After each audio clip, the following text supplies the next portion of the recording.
Watu wa Mungu, Bwana asifiwe. Nataka tuweze kuangalia nini maana ya kumcha Bwana. Biblia inaposema wamchao Bwana, kwamba mcheni Bwana, nini maana ya kumcha Bwana? Maana walokole wa leo tumekuwa na tafsiri dhaifu ya neno kumcha Bwana. Tumekuwa na tafsiri dhaifu sana, tafsiri ambazo kwa asilimia kubwa ni tafsiri ambazo ukiziangalia utasema kwa kweli ni kumcha Bwana. Kuna kwingine kuwa na Roho Mtakatifu ndani yako. Watu tumekuwa na tafsiri mbalimbali, sijui kuwa na Roho Mtakatifu ndio huku, vita vyetu si juu ya damu na nyama, vita ndio huku, na vingine vyote tunapigana vita vya roho na si vya mwili, kupigana kwenyewe ndio huku. Sasa kumekuwa na changamoto nyingi sana na sintofahamu kwa tafsiri hizi ambazo tuko nazo walokole wa karne ya sasa. Tumekuwa na walokole ambao tumekuwa na tafsiri nyingi sana za baadhi ya vitu, kwamba kumcha Bwana ni kule kushiriki ibada kila siku, wakati kuna ambao tunawaona wanashiriki ibada lakini hawamchi Bwana. Ndio wale ambao Yesu anasema kwamba watu hawa wananiabudu kwa midomo yao, lakini mioyo iko mbali sana nami. Yaani wanaabudu,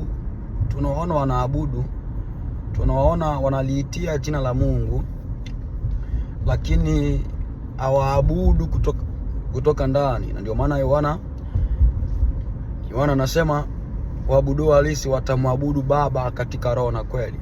Kwa maana hiyo sasa, waabudu halisi ni wale ambao wanaongozwa na Roho Mtakatifu. Yaani ibada halisi ni ile ambayo inaongozwa na Roho wa Mungu.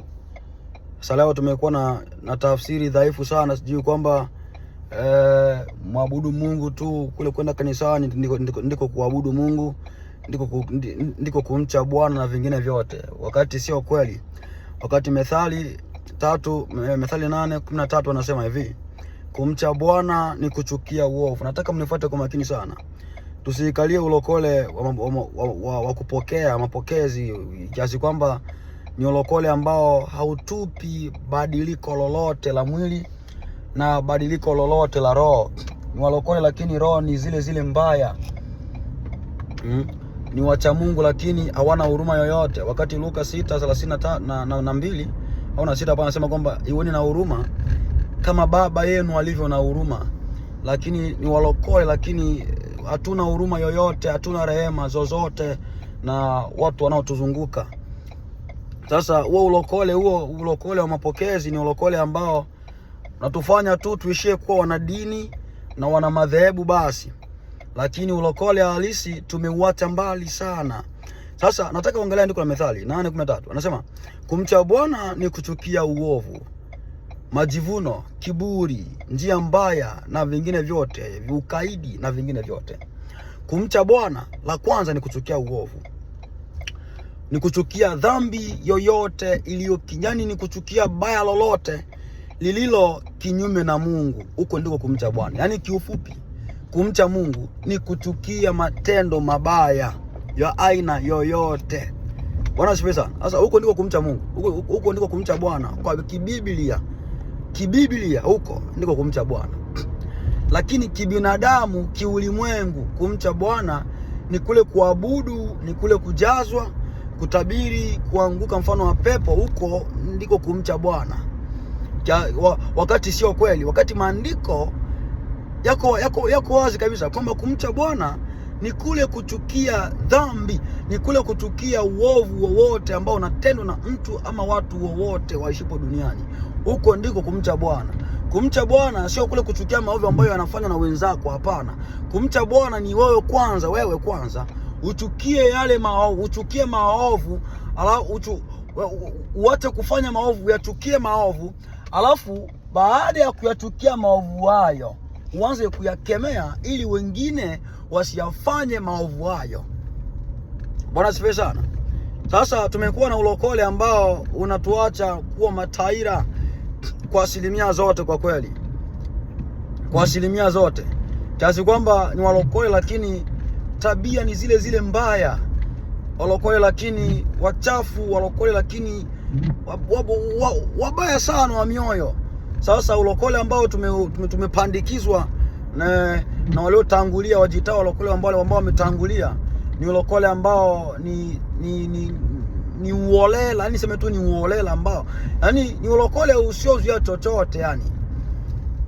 Sasa ni kitu ambacho kwa asilimia kubwa akitupeleki popote na hakuna faida yote. Ndio maana mpaka leo utaona mtu ni mlokole anaingia kanisani, lakini tabia ni zile zile chafu, hali ni zile zile mbaya, yani hakuna badiliko yoyote. Sababu kwao ulokole na kumcha Mungu ni kule kutabiri na kuanguka, utafikiri pepo, na kuimba vimajimbo utafikiri waenda kuzimu na vingine vyote. Mbona ziviwe? Kumcha Bwana ni kuchukia dhambi, ni kuchukia maovu, ni kutokutenda dhambi, ni kutokuyafanya machukizo. Huko ndiko kumcha Bwana. Sasa sio tafsiri hizi ambazo tuko nazo siku hizi walokole, mimi niko rohoni, sijui kuwa rohoni ni huku, sijui tunakuwa na tafsiri mbovu sana. Yaani kuna ile andiko la Efeso 6:12 lile limetafsiriwa vibaya sana, kwamba kushindana kwetu si juu ya damu na nyama, bali ni sijui vita vitu ni vya roho, si vya mwili. Sasa wanatafsiri, utafikiri ndivyo ilivyo. Yaani utafikiri ndio tafsiri yenyewe, ndio uhalisia wa tafsiri, kwamba kule kuomba kule yani ndiko kupigana vita vya kiroho, kule kuomba ndiko kuwa rohoni, kule kubomoa na vunja na teketeza ndio ukiroho. Hapana, watu wa Mungu, hapana. Yani maombi sio kana kwamba eti ndio upo rohoni, kule kuomba sijui eti ndio upo rohoni. Hapana, watu wa Mungu, kule kutabiri sio haina maana kwamba eti upo rohoni. Hapana, sijui yani vita vyenyewe tunapigana kupitia maombi eti. Sasa sijui eti ndio vita vya kiroho, ukiwa naomba ndio huko vitani. Watu wa Mungu, yani tuna tafsiri ambazo ni dhaifu sana, mbovu sana kwa asilimia zote, kwa asilimia kubwa. Sasa nataka watu wa Mungu tupangane vizuri, tuwekane vizuri, tuache ulokole wa kupokea, wa mapokezi huu ambao tuko nao siku hizi, ulokole wa kupokea sijui mambo ni mengi sana ambayo tukiangalia kwa kina tunasema haya nayo ni ya Mungu. Haya tunasema tu Mungu atusaidie sana, ni mapokezi ambayo tumekalia. Kwa hiyo mtu wa Mungu, usijidanganye kwamba kumcha Bwana ni kule kufanya ibada. Ni kweli kufanya ibada ni sawa, lakini fanya ibada ambayo itakuletea matokeo ya ibada. Sio unafanya ibada lakini matokeo yenyewe ni hazina, uzinzi na washarati. Hapana, fanya ibada ambayo itakuletea matokeo mazuri. Ibada ambayo imebadili fikira zako, imebadili mawazo yako, imebadili mwenendo wako, imebadili kuvaa kwako, kutembea kwako. Huko ndiko kumcha Bwana.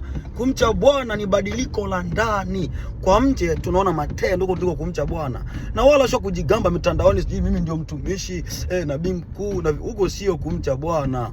Hiyo tu niseme Mungu atusaidie sana. Mungu atusaidie sana. Lakini walokole huku tuliko siku ambako tulitakiwa kuwepo. Tumekalia ulokole wa mapokezi kwa asilimia zote. Kwa hiyo mimi nishe tu hapa. Niseme neema na amani ziwe nanyi. Mungu akupe neema ya kunielewa na kunifuata vizuri. Neema na amani ziwe nawe. Amen.